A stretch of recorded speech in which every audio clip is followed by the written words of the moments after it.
Assalamualaikum warahmatullahi wabarakatuh. Alhamdulillah, alhamdulillahilladzi anzalal kitab tibyanan likulli syai' hudaw wa nura wa busyra likulli muslimin. Asyhadu an la ilaha illallah wahdahu la syarikalah wa asyhadu anna Muhammadan abduhu wa rasuluh la nabiyya wa la rasula ba'dah. Allahumma anfa'na bima 'allamtana wa 'allimna ma yanfa'una wa zidna ilman. Allahumma kfina bihalalika an haramik wa ghnina bifadlik aman siwak amma ba'du. Alhamdulillah, alhamdulillahirabbil alamin. Segala puji syukur kehadirat Allah Subhanahu wa taala yang telah menurunkan kitabnya berupa Al-Qur'an yang menjelaskan segala sesuatu sebagai petunjuk, sebagai cahaya, dan sebagai kabar gembira bagi kita semuanya umat muslimin. Salam beserta sholawat senantiasa tercurah limpahkan kepada junjungan Nabi besar kita Muhammad Sallallahu Alaihi Wasallam, sang khotamun nabiyyin, penutup para nabi, yang sekaligus juga menjadi penghulunya para nabi, yang menutup risalah panjang Adinul Haq ini. Inna dina indallahil Islam. Satu-satunya agama yang diridhoi di sisi Allah hanyalah Islam. Satu-satunya jalan, satu-satunya petunjuk hidup. Mudah-mudahan kita fid dunya hasanah wa fil akhirati hasanah wa qina adzabannar. Amin ya rabbal alamin. Mudah-mudahan dengan senantiasa menegakkan sunnahnya, bersalam salawat baginya, memantaskan kita semuanya untuk kemudian Allah kumpulkan kelak bersama Nabi terkasihnya baginda Nabi Muhammad Sallallahu Alaihi Wasallam di jannahnya, di surga yang penuh kenikmatan, yang mudah-mudahan kita semuanya tanpa hisab. Amin ya rabbal alamin.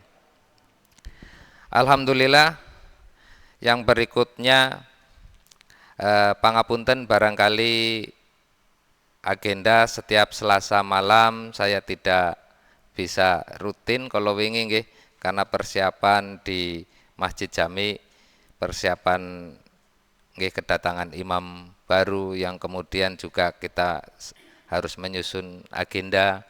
Alhamdulillah untuk beberapa pekan ini tahsin di Masjid Jami Baitussalam Muhammadiyah Losari sampun berjalan. Alhamdulillah.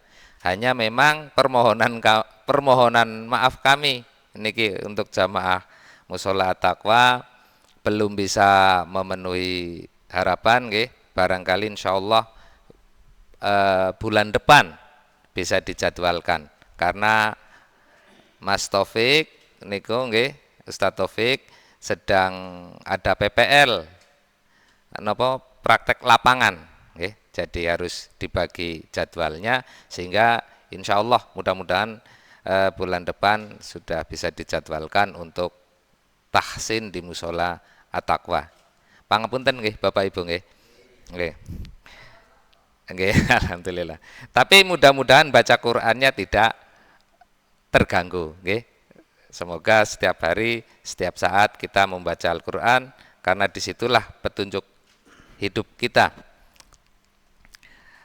Pada malam hari yang berbahagia ini, izinkan Al-Fakir yang terus belajar ini menyampaikan ringkasan, kula nembeng ringkes niki kitab Kaifa Yubarmijul Qur'anul Hayat, bagaimana memprogram Al-Qur'an pada kehidupan. Satu kitab yang ditulis oleh beliau Dr. Syekh Abdul Majid Al-Ghaili. Beliau seorang syekh dari Yaman. Beliau juga keturunan dari ulama di sana, yang kemudian belakangan ini beliau menjadi dosen di Arab Saudi. Nah, beliau menulis kitab ini sebenarnya sudah cukup lama.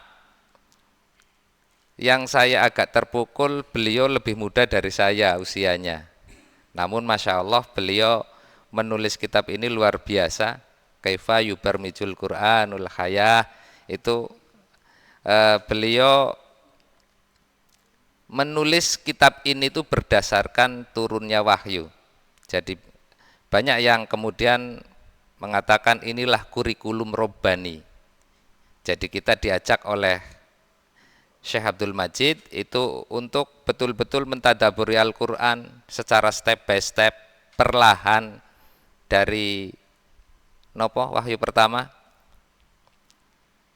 Iqra bismi rabbikal ladzi khalaq. Okay. Step by step. Jadi kita diajak oleh Syekh Abdul Majid membayangkan perlahan-lahan wahyu itu turun selama 23 tahun. Okay. Jadi kita diajak pertama itu untuk membaca. Okay. Lah beliau menafsirkan kenapa membaca dulu, Iqra dulu maksudnya. Karena memang ini adalah kemuliaan yang Allah berikan, Allah karuniakan kepada kita yang namanya manusia. Manusia itu mulia karena punya akal. Okay. Boleh memilih mana yang baik, mana yang buruk. Tapi tentu kemuliaan manusia adalah kemuliaan untuk memilih hal-hal yang mulia, yang baik. Nah, maka di sini kitab ini justru dimulai dari mengajak kita untuk mengoptimalkan karunia terbesar Allah, yaitu akal. Namun demikian juga ada wanti-wanti beliau, karena innal insana layatgha. Napa artinya Bapak Ibu? Innal insana layatgha. Sungguh manusia itu suka berlebih-lebihan, nggih. Togha, tughyanan niku suka nggih, kalau dikasih apa suka berlebihan lah ngaten. Lah, inilah yang kemudian beliau memiliki satu alasan kuat kenapa kitab tafsir ini, kalau tidak salah ada sekitar 38 sesuai dengan tartibun nuzul, sesuai dengan nuzulnya. Okay. Jadi beliau menyusun bukan berdasar urutan mushaf yang kita kenal sekarang dari Al-Fatihah sampai dengan Anas, mboten. Okay. Tapi beliau urutkan berdasarkan urutannya wahyu. Lah, beliau menulis itu dalam rangka untuk kita mentadaburi semuanya itu. Pertama kali mula-mula wahyu itu diturunkan kepada seorang yang ummi, yang nggak bisa baca dan tulis, yang suka menyendiri di Gua Hiro. Hanya karena ketidakridhoannya melihat masyarakat yang menyembah berhala. Mereka yakin, sebagaimana misal kedua Abu Jahal, Abu Lahab, ketika mereka bersumpah kan sumpahnya demi Allah. Namun mereka juga menutup kebenaran itu walaupun mereka yakin. Lah kenapa hatinya tertutup? Ya disitulah kemudian ada istilah penyebutan kafir, menutup kebenaran. Wis ngerti sing bener tapi ditutup. Begitulah sebutan kafir itu dilekatkan. Lah mereka enggak mau masuk Islam kan karena ada ketakutan-ketakutan yang lain. Kekuasaannya nanti bagaimana, wong seluruh dunia ketika berhaji yang dibelinya dari Mekah adalah berhala-berhala yang dipajang di sekitaran Ka'bah, nanti kalau dihilangkan ya ekonominya macet. Ngaten nggih, ketakutan-ketakutan seperti itu yang dimana di jahiliyah Qarnil Ishrin, jahiliyah abad 20 ini, sekarang malah sudah 21, yang rasanya sama dengan kejahiliahan tempo dulu itu. Jadi kita kalau beragama nanti dianggap radikal, kalau kita pengen menegakkan syariat yang benar malah dianggap ketinggalan zaman dan seterusnya. Jadi kita ketakutan-ketakutan seperti itu yang menghantui. Maka mudah-mudahan dengan mentadaburi sesuai dengan tartibun nuzul ini, sesuai dengan urutan wahyu ini, mudah-mudahan mendekatkan kita kepada Al-Quran kita, bisa lebih dekat melekatkan ingatan Nabi Muhammad sebagai uswah hasanah kita yang layak, betul-betul satu manusia yang patut layak harus diikuti ya hanya beliau, Nabi kita Muhammad Shallallahu Alaihi Wasallam. Dari tidur beliau bangun sampai tidur lagi. Mudah-mudahan Allah berikan kemudahan kita menegakkan sunnahnya. Kitab ini banyak yang kemudian meringkas para alim kita.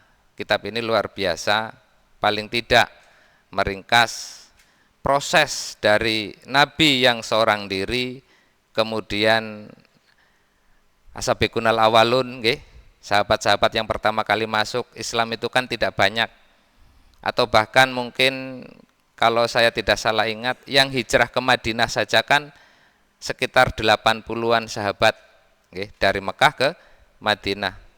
Harus diadakan dakwah diam-diam, sembunyi-sembunyi, itu karena memang tidak punya kekuatan. Baru terang-terangan kan ketika Umar masuk Islam. Ngaten nggih. Jadi kita membayangkan hal itu. Wahyu itu diturunkan perlahan. Betapa berat kehidupan saat itu. Izinkan sebelum saya masuk ke wahyu yang kedua yaitu Al-Qalam, izinkan saya perlahan saja di surat Iqra ini, kita mengenalnya Iqra nggih karena depannya Iqra. Memang biasa penyebutan satu surat itu biasanya yang paling depan. Para sahabat juga lazim menyebut surat itu dengan kosakata yang paling depan. Kados Al-Baqarah surat napa? Al-Baqarah alif lam mim misal ngaten nggih. Kenapa kemudian turun surat Iqra ini adalah sekali lagi memang itu pemuliaan Allah nggih. Menurunkan surat ini untuk menyuruh kita semuanya membaca. Tapi tadi diwelingi jangan sampai melepaskan bismi rabbikal ladzi khalaq. Kamu boleh berpengetahuan luas, silahkan. Tapi jangan sampai togo, jangan sampai berlebihan. Lah kontrol untuk kita jangan sampai togo itu dengan ditutupnya ayat itu bismi rabbikal ladzi khalaq, dengan nama Tuhanmu. Tujuan kita berpengetahuan adalah untuk mengetahui kebesarannya Allah sehingga kita jadi tampak kecil, kita menjadi merasa kecil. Para ulama membaginya, membaca itu paling tidak dibagi 3. Membaca huruf per hurufnya, kemudian membaca kauniyahnya Allah, dan yang ketiga membaca fenomena sosial. Paling boten para alim kita membagi 3. Membacanya orang Islam itu membaca tentang 3 hal. Kauliyah, kauniyah, dan fenomena sosial. Jangan sampai kita tidak tahu yang terjadi di masyarakat. Ngaten nggih. Lah, ini juga dikisahkan di surat Al-An'am 74 sampai dengan 79. Berkisah tentang bagaimana Abul Anbiya, Nabi kita Ibrahim alaihi salam dalam menanamkan tauhid. Kita diajak bagaimana dulu Nabi kita Ibrahim berhadapan dengan raja yang sangat luar biasa dengan kebijakan yang aneh-aneh, yang bernama Namrud. Waktu itu setiap bayi laki-laki harus dibunuh, disembelih. Nah, maka ibunya Nabi Ibrahim tentu tidak tega, seorang ibu, maka disembunyikan di gua. Nah, si Ibrahim kecil ini kemudian bertanya, siapa Tuhanku? Ngaten di dalam surat itu. Ketika itu si Ibrahim kecil melihat langit, banyak bintang. Tapi bintang itu enggak bertahan lama. Ternyata digeser oleh matahari. Oh, ini mungkin Tuhan. Besar sekali ini. Nah, setelah itu ternyata tenggelam lagi. Maka di ayat berikutnya Aku tidak suka Tuhan yang tenggelam. Napa? Yang telan malam lah ngaten tenggelam nggih. Berarti bukan Tuhan. Melihat bulan nggih sami mawon, sekedap-sekedap ketutup awan. Nah, pada akhirnya Allah memberikan hidayah. Allah lah di balik itu semua. Allah lah yang menciptakan kebesaran itu semua. Kalau matahari besar, bulan juga besar, bintang gemintang juga sangat indah. Namun ada yang lebih indah, ada yang lebih akbar, ada yang lebih segala-galanya adalah dialah Allah Subhanahu wa ta'ala. Jadi poin yang ingin disampaikan di bab ini adalah ketika kita mendidik anak kita atau mungkin diri kita sajalah, jangan lantas kita memaksakan anak kita untuk beribadah. Mangke wonten istilah sholata ya korupsi. Kadang telinga saya panas kalau mendengar begitu nggih. Nate midanget nggih. Istilah niku nggih. Napa sering? Sering. Sholata ya isih ngglendhengi wong. Sholata. Terus yang seolah-olah salah kok jadi sholatnya. Ngaten nggih? Lah, ini dikritik oleh Syekh Abdul Majid karena kita suka lompat-lompat dalam membaca. Enggak penuh. Lah yang dikhawatirkan Abdul Majid kalau enggak pelan-pelan, step by step, itu jadinya seperti itu. Maka memang beliau cukup dikenal kritis dalam bab ini. Beliau sering mengkritik. Al-Quran itu memang untuk memprogram kehidupan. Yubarmijul Quranul Hayah, memprogram kehidupan. Quran ini memang petunjuk hidup lah ngaten, panduan hidup. Bukan hanya balapan khatam, istilah ngaten nggih. Walaupun saya tidak mengkritik hal ini, khataman nggih sae. Tapi tentu ada hal yang harus lebih kita gali. Nah, maka dari situ beliau menyampaikan, menekankan tentang pentingnya membaca. Paling boten nggih 3 wau nggih. Iqra itu tentang 3 hal, 1 firman Allah berupa kauliyahnya yang ada di Al-Qur'an, kemudian kauniyahnya. Lah ini sangat bagus sekali ketika kita memiliki anak atau cucu itu dikenalkan sebagaimana Ibrahim dikenalkan oleh Allah, dialah Tuhan kita. Ngaten nggih. Jadi suruh melihat bulan untuk nopo? Mengagumi ciptaannya Allah. Kalau dia tahu bahwasanya ternyata ada miliaran bulan, miliaran bintang, kemudian di dalam satu galaksi saja sudah banyak banget miliaran planet misal nggih.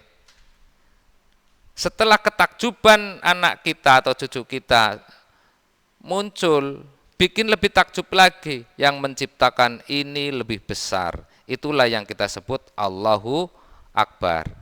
Penanaman tauhid itu dari membaca.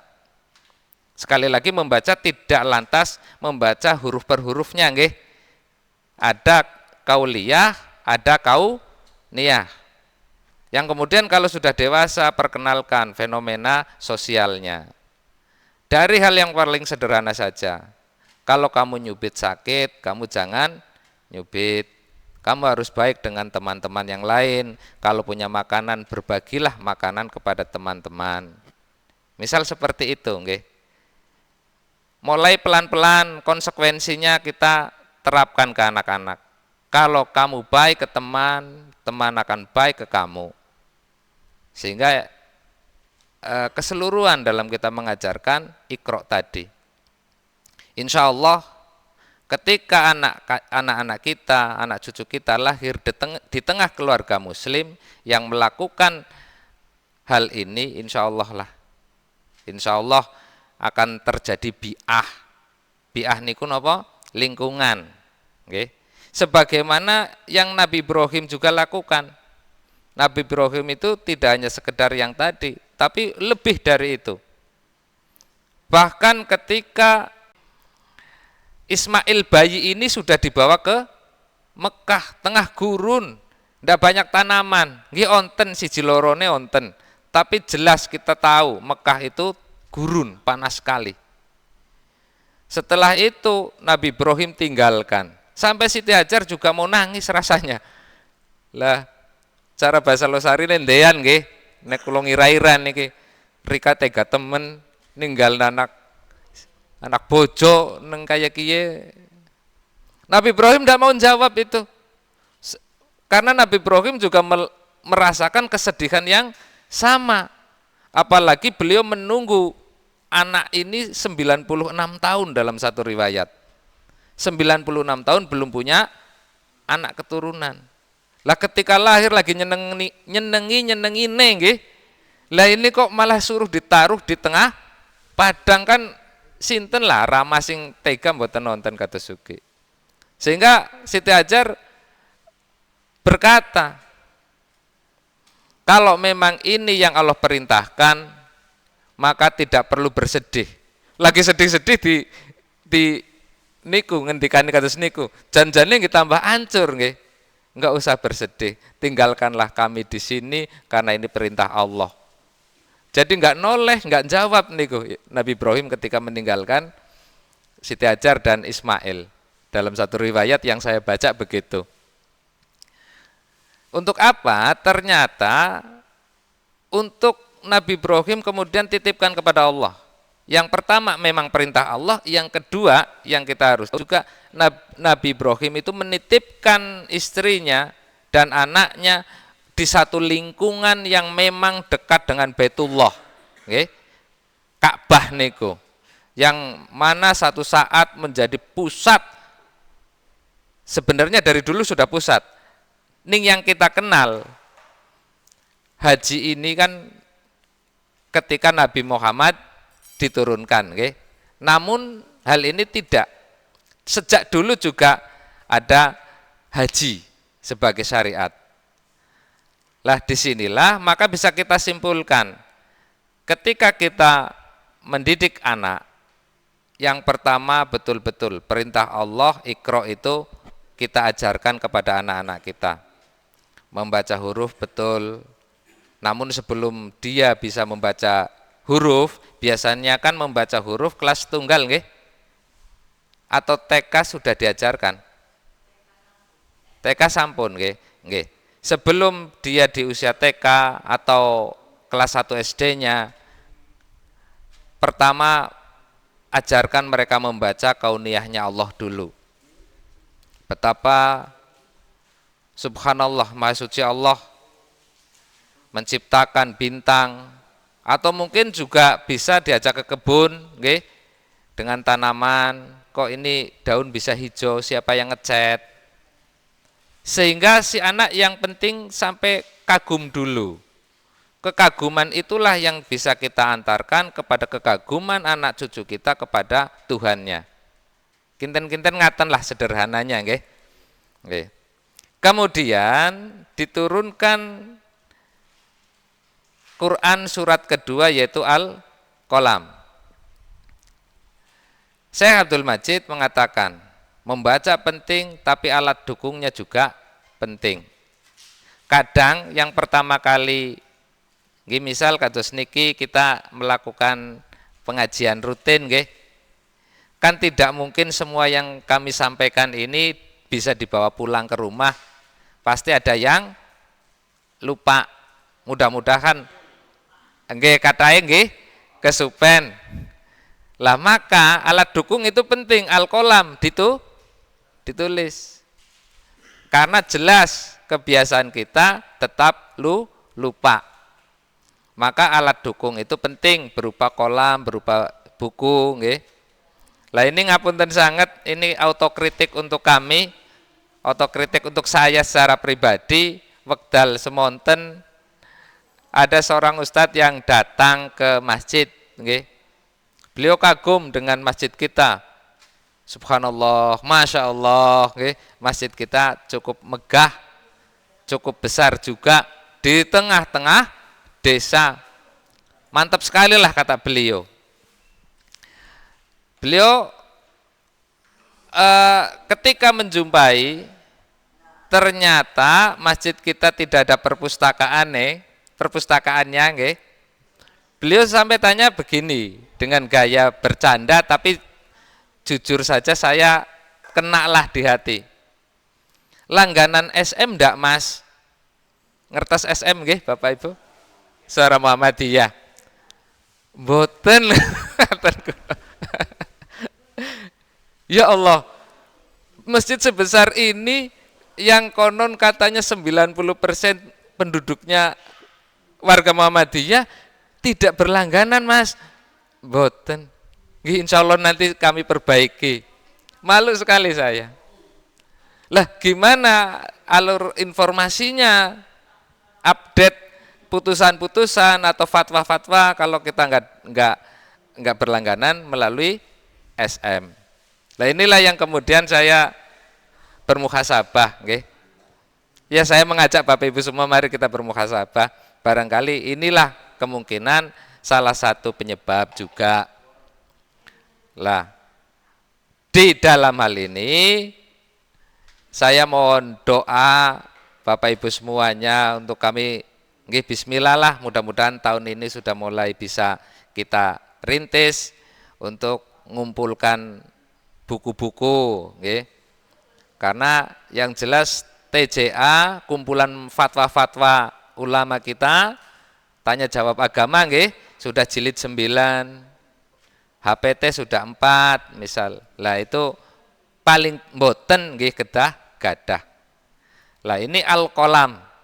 Jadi alat dukung itu sangat penting untuk menjaga otentifikasinya juga, menjaga keaslian.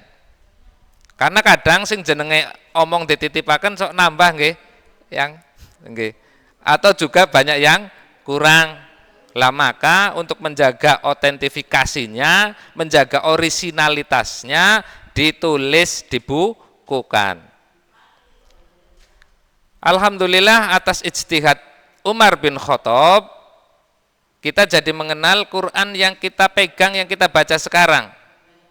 Kalau tidak ada ijtihadnya Umar waktu itu, mungkin Al-Quran tidak berbentuk buku, nggih. Barangkali masih terus dihafal yang apal, sing boten apal nggih boten apal ngaten. Lah maka ini bahaya sekali. Alhamdulillah ijtihad Umar membukukan firman-firman Allah yang kita kenal hari ini. Ngaten Bapak Ibu nggih. Jadi penting mbok menawi mulai malam ini ya langkon nek malam Rebo, Selasa malam nyontek nggawa catetan misal.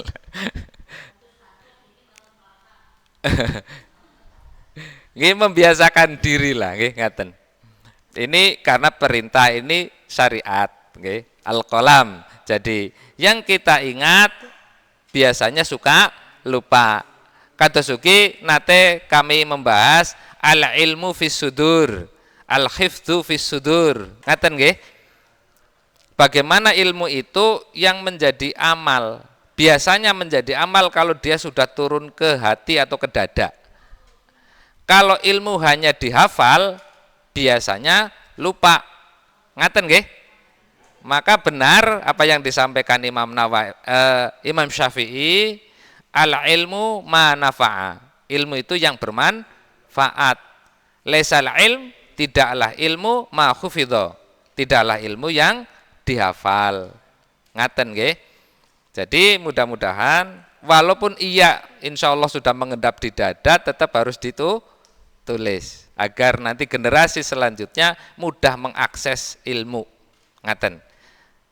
Karena mungkin biahnya kurang, lingkungannya kurang mendukung, sehingga anak-anak kita jadi jarang membaca. Nopo kita juga jarang membaca? Sami mawon. Berarti ampun dangu nggih, ampun dangu kebiasaan tidak membaca itu diturunkan. Lah ini mudah-mudahan sekali lagi sepindah malih kawula nyuwun donga dan dukungan. Ini kemarin kami juga baru membeli kitab ensiklopedia hadis, kemudian juga hukum Islam. Ada 2 seri, dua seri, masing-masing seri ada yang 7 kitab, ada yang 8 kitab. Lah ini kita bismillah menyisihkan uang untuk ke buku-buku. Sehingga mudah-mudahan transfer knowledge-nya, transfer ilmunya cepatlah, tidak terhambat atau terkendala. Dan mudah-mudahan yang paling penting terbentuk atau tercipta biahnya. Satu lingkungan yang kondusif yang mendukung anak-anak kita jadi hobi membaca. Lah, kembali ke kaifa yubarmijul Qur'anul hayah, ini para alim ulama kita menyimpulkan atau meringkas di kitab ini paling tidak ada 3 poin. Syekh Abdul Majid itu menginginkan bagaimana kita itu step by step. Yang pertama, Al-Quran itu memperbaiki diri atau islahun nafs, perbaikan diri. Bagaimana membangun iman dan membangun tauhid, kemudian membersihkan hati dan jiwa, membentuk akhlak dan karakter, menguatkan mental dan kesabaran. Jadi di bab ini, di fasal ini sebenarnya ada beberapa Quran turun, surat Quran turun. Yang pertama Al-Alaq, kemudian Al-Qalam. Lah, perintah yang ketiga niki Muzammil. Artinya apa? Al-Muzammil, nuwun sewu, yang berselimut, nggih. Nek Mudassir, Al-Mudassir berselimut juga, nggih. Nggih. Baik di Al-Muzammil, Al-Mudassir, perintahnya kan sama, nggih. Nek Muzammil napa ayat keduanya? Qumil lailan ila qalila. Diminta Allah untuk bangun segera walaupun yang bangun sedikit. Kalau yang Mudatsir, kum fa'angdzir, bangun segera berikan peringatan. Ini ditafsirkan untuk action, untuk berbuat. Jangan hanya mengendap di kepala saja, tapi juga ada action yang mengikuti, tindakan-tindakan yang mengikuti. Jadi selain berpengetahuan luas, nggih kados spirit kita di Muhammadiyah, nggih. Mudah-mudahan bisa kita jaga, kita teruskan sampai anak cucu kita semuanya. Mereka harus berpengetahuan luas, tapi mereka juga harus aktif. Kinten-kinten ngaten, nggih. Itu yang pertama, jadi perbaikan nafs atau islahun nafs, perbaikan diri, individu. Karena tolabul ilm faridotun ala kulli muslimin wal muslimat. Berarti kewajiban menuntut ilmu itu sendiri. Jadi semuanya wajib, bukan fardu kifayah mboten. Ini fardunya umum, sudah harus semuanya menuntut ilmu. Nah, ini untuk perbaikan diri. Selanjutnya adalah perbaikan masyarakat atau islah al-mujtama'.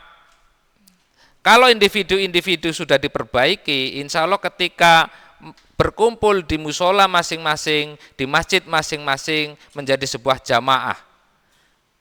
Kalau mereka unggul di bidangnya masing-masing, punya akhlak yang baik, mereka menjadi kekuatan yang luar biasa. Dan disinilah perbaikan al-mujtama' terjadi, perbaikan masyarakat terjadi. Lah, niki kapan? Yang saya kadang di hati terganggu niki nggih, maos kitab niki, maos ringkasan dari para alim kita tentang kitab ini. Memperbaiki masyarakat diawali dari memperbaiki diri. Lah, diri ini nih kepripun Mas niku. Jadi sampai di sini saja saya nuwun sewu radi bingung niki. Sebenarnya di persyarikatan kita ada istilah gerakan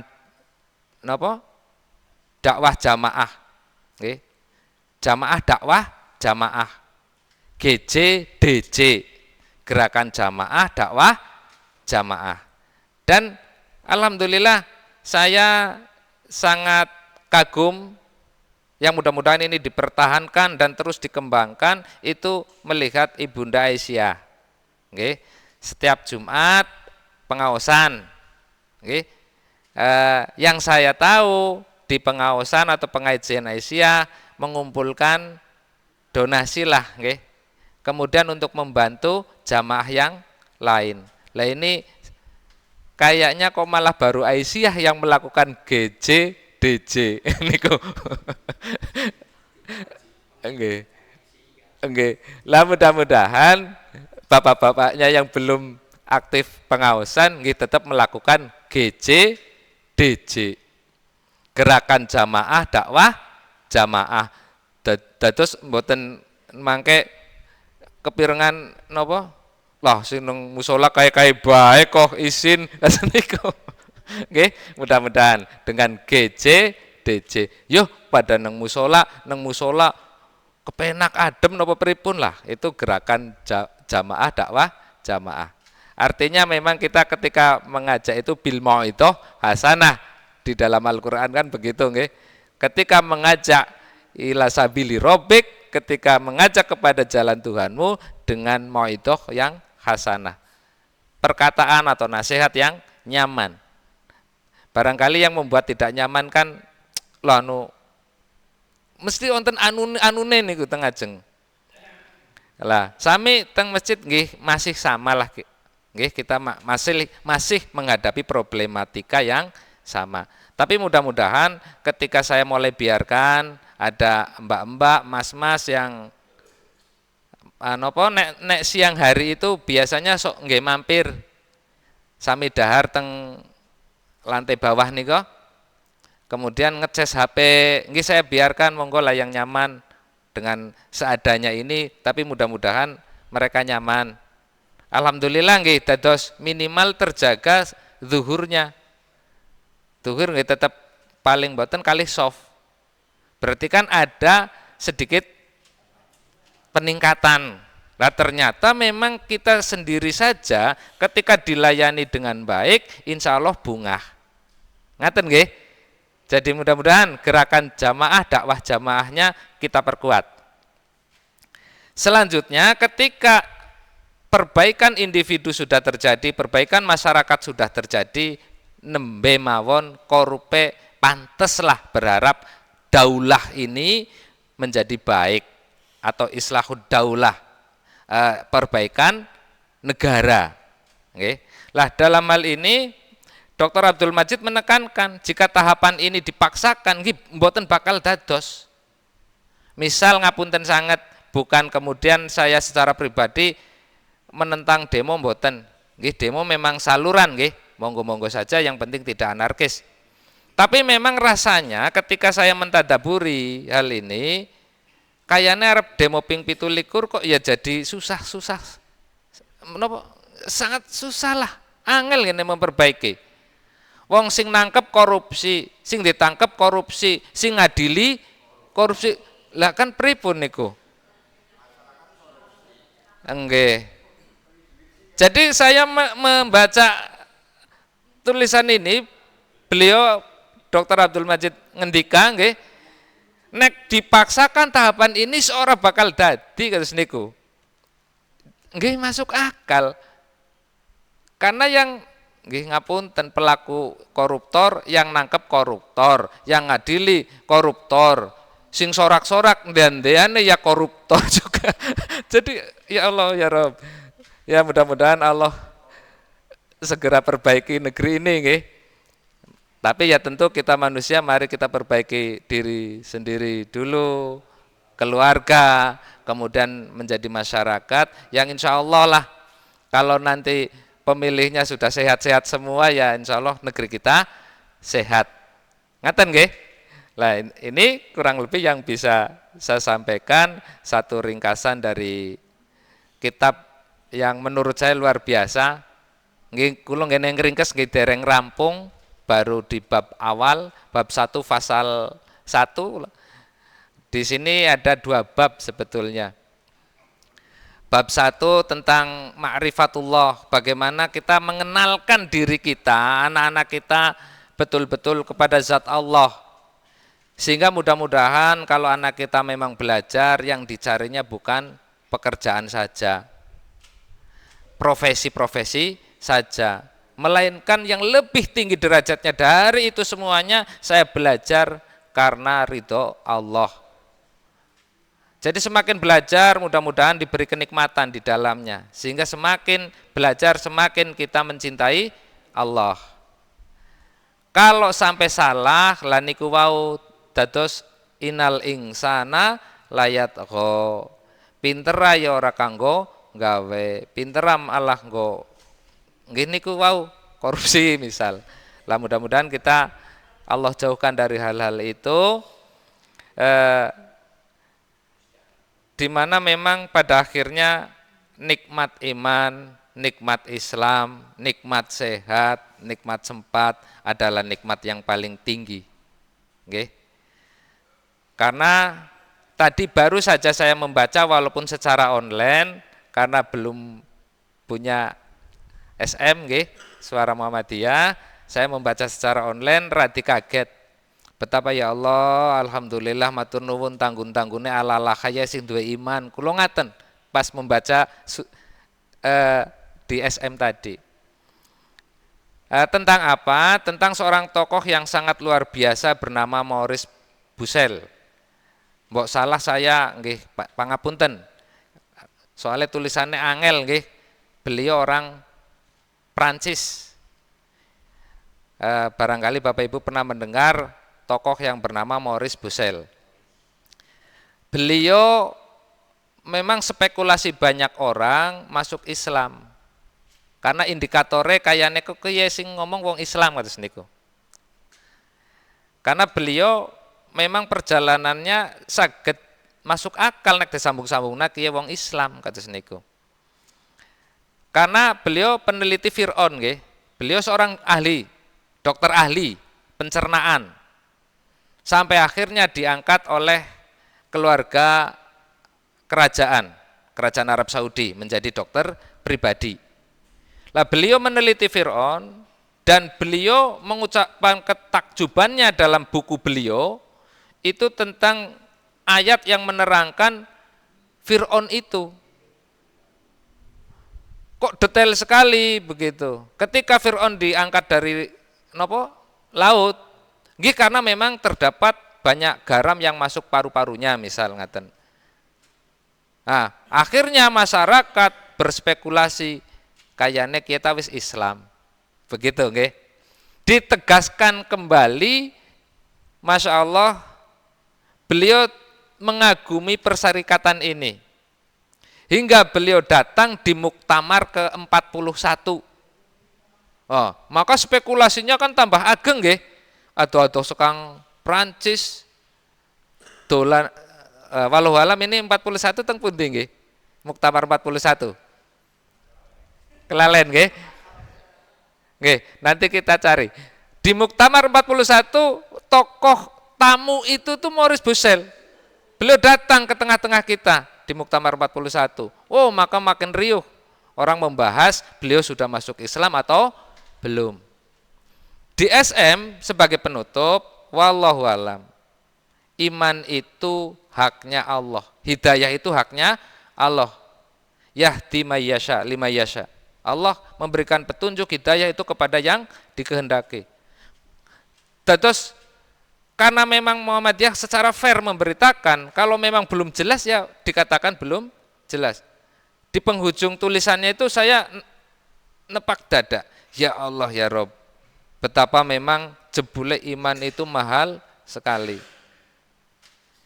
Maurice Bucaille kan kalau dia memproklamirkan secara terang-terangan, barangkali mungkin di Prancis dihujat orang.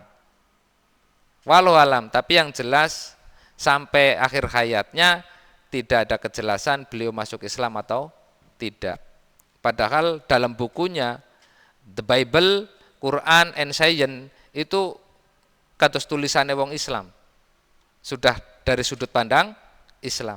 Tapi wallahu alam, keimanan, hidayah itu prerogatifnya Allah. Maka di penutup ini Al-Fakir mengajak kepada jamaah semua, Bapak Ibu yang dirahmati Allah, betul-betul mari memperbanyak syukur. Ternyata iman adalah puncak kenikmatan kita selagi kita masih bisa menarik nafas dan kita berpulang kepada Allah Ta'ala nanti dalam kondisi yang husnul khotimah.